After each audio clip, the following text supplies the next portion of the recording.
Anthropologist at UCL and women rights campaigner Camilla Power. Thanks for joining us today. Thank you. I'm very pleased to. Thank you. So, 8th of March, International Women's Day is approaching. You have been in genealogy conferences and done lots of research about women's leading revolution in Rojava. Do you think Kurdish women's struggle inspiring women movements in Europe and globally? There is no better example in the whole world of women leading the revolution than the women of Rojava, the autonomous administration, northeast Syria. Let's just remember that it is Kurdish women, but it's also Arabic and Assyrian and Armenian women as well. It's a very international, transnational revolution in northeast Syria. There are too few people in the world who know about the revolution of Rojava. When I went to the genealogy conference in 2014, it was just an extraordinary revelation to me of what the women of Rojava were doing to build a new life. And of course, the incredible courage that was shown by the women fighters in the defense of Kobane, to protect the revolution against patriarchal and Islamofascist forces, and which they're doing to this day. So this has been an inspiration for women all over the world. I have no doubt about that. And in my research, women are the revolutionary sex. I do a lot of research about women in human evolution, and I had the luck to visit Rojava in 2019. Where really it was so clear to me how there was this grassroots women's movement coming from the bottom up of creating new political system, protecting women's rights and it's preventing oppression and leading the struggle, leading the fight. And of course, my special interest was genealogy, the science of women and women's revolutionary struggle. And genealogy, I think, is the great contribution that Kurdish and Rojava women have offered to women all over the world. This science of the collective power of women, if you like. What is your solidarity message, lastly, for your Kurdish sisters via our channel on the 8th March? Well, I just wish all the Kurdish mothers, sisters, and daughters, and the Rojava, all the women of Rojava, mothers, sisters, and daughters, solidarity, joy, and success in their struggle. We know how terribly hard it is, but you are the beacon of hope and inspiration for us all around the world. And we have so much to learn from you. And we're thinking of the social ecology. So women are the carers and protectors, not only of children, but also of the world and the earth itself. So women, democracy, and ecology are the three great pillars of Rojava's revolution. And we really recognize that. When I was in Rojava, I heard from Fawza Yusuf saying, if women combine forces, they can make a huge revolution. And already today, you Kurdish sisters, you are leading the way in that. But we need to follow. We need to be going right where you are going. Dear Camilla Power, anthropologist at UCL and women rights campaigner, thanks for joining us. Thank you for your comments today. Thank you very much. Jin, Jian, Azadi. Thank you. Kurdish feminist writer, editor of Kurdish Women's Stories book, Houzan Mahmoud, thanks for joining us today. Thank you very much. So how would you like to comment on the Kurdish women's leading the revolution and the 8th of March meaning? I think 8th of March has always been a political day. It's an international day for women's rights and women's political struggles, as well as influenced by revolutionary ideas. So obviously, Kurdish women in Rojava, once again, they proved that fighting for women's rights is a political struggle, as well as it is a revolutionary act. And it has to remain that way. Otherwise, we will be very far from achieving anything.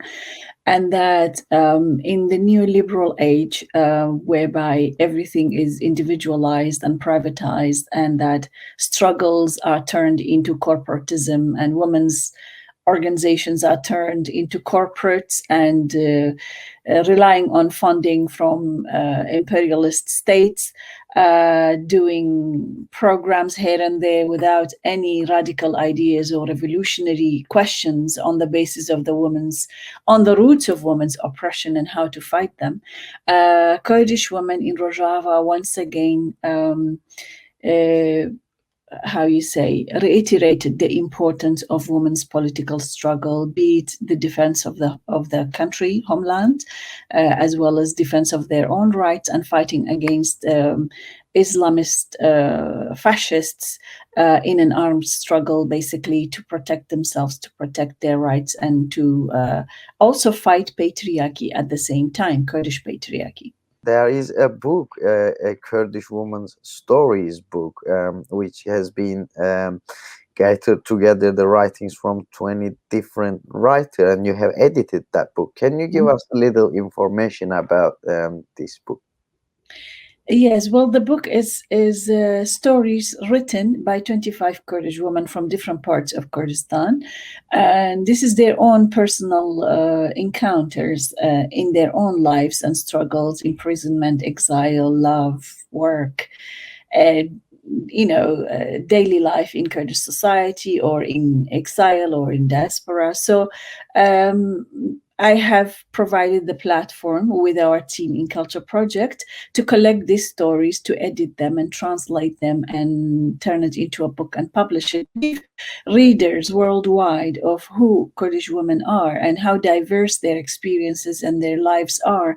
And they are not merely a victim of domestic violence, male violence, or just a freedom fighter having nothing to do but to fight. But these women's lives are extremely diverse, complex, and it's true they have a political struggle in different parts of Kurdistan, be it armed struggle, clandestine struggles, imprisonment, but they also live like a human being. They are women, and they continue to struggle against patriarchy and to fight for their own rights in society, in political activism and so on, and against fascistic states in the region. So it is the voices of 25 Kurdish women who have told their own personal stories. It's not fictional. These are real, actual lives of Kurdish women. Lastly, what is your solidarity message to Kurdish women and their struggle on the 8th March? Obviously, I am always extremely impressed by the women's revolution in Rojava, but likewise by other women in other parts of Kurdistan and worldwide as well. And I think there is an important power in each woman on this planet that they need. We all have to really get back to ourselves and as women and find our own power in terms of changing societies and changing the course of history, because the world is really becoming a mad place to live on with greed, with capitalist greed for more accumulation of wealth, and that far more hunger and poverty and lack of employment is really a worldwide phenomena right now.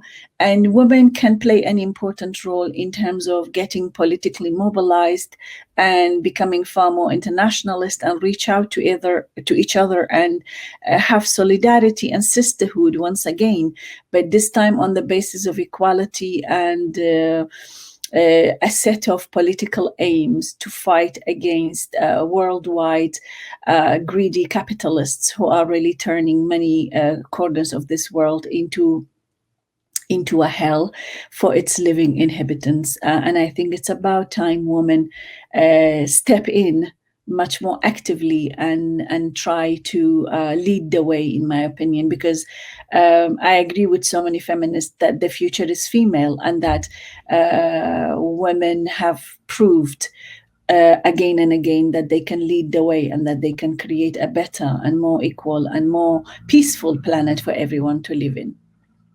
Dear Houzan Mahmoud, Kurdish feminist and editor of Kurdish Women's Stories book, thank you for joining us. Thank you for your solidarity message today. Thank you. Thank you very much for you as well. Thank you. Convener of the Stop the War Coalition, Lindsey German, thanks for joining us today. Thanks for inviting me, Erem. Thank you. So Kurdish woman is leading a revolution in Rojava, and Kurdish leader Öcalan's ideas on gender equality is well known by European communities now. Do you think women movements in Europe are inspiring from Kurdish women liberation and struggle? I think that the Kurdish women's struggle has been very important. And I think if you look at where people are fighting and campaigning, there are many fighting around the world. But I think the Kurdish women have really been a fantastic beacon of organization, of struggle, and of campaigning, which inspires many, many people around the world, and particularly in Europe. I think that many people recognize the role of the Kurdish women in particular. They've faced some very, very difficult repressive government. They've faced all sorts of difficulties, and they've been an inspiration. And of course, what they say is that women's equality isn't just about a few more women in the boardrooms of companies or any of these kind of things. It's about what we women activists on the ground are doing to try to transform our own lives, but also to transform wider society. Thank you.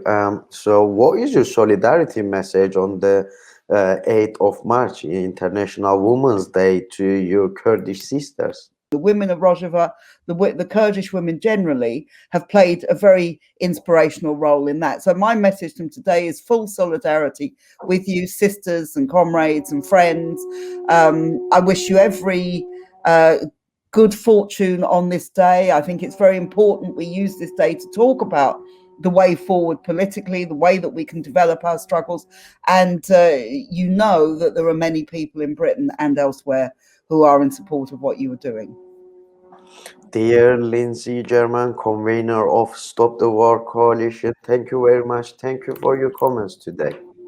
Thank you. Thank you.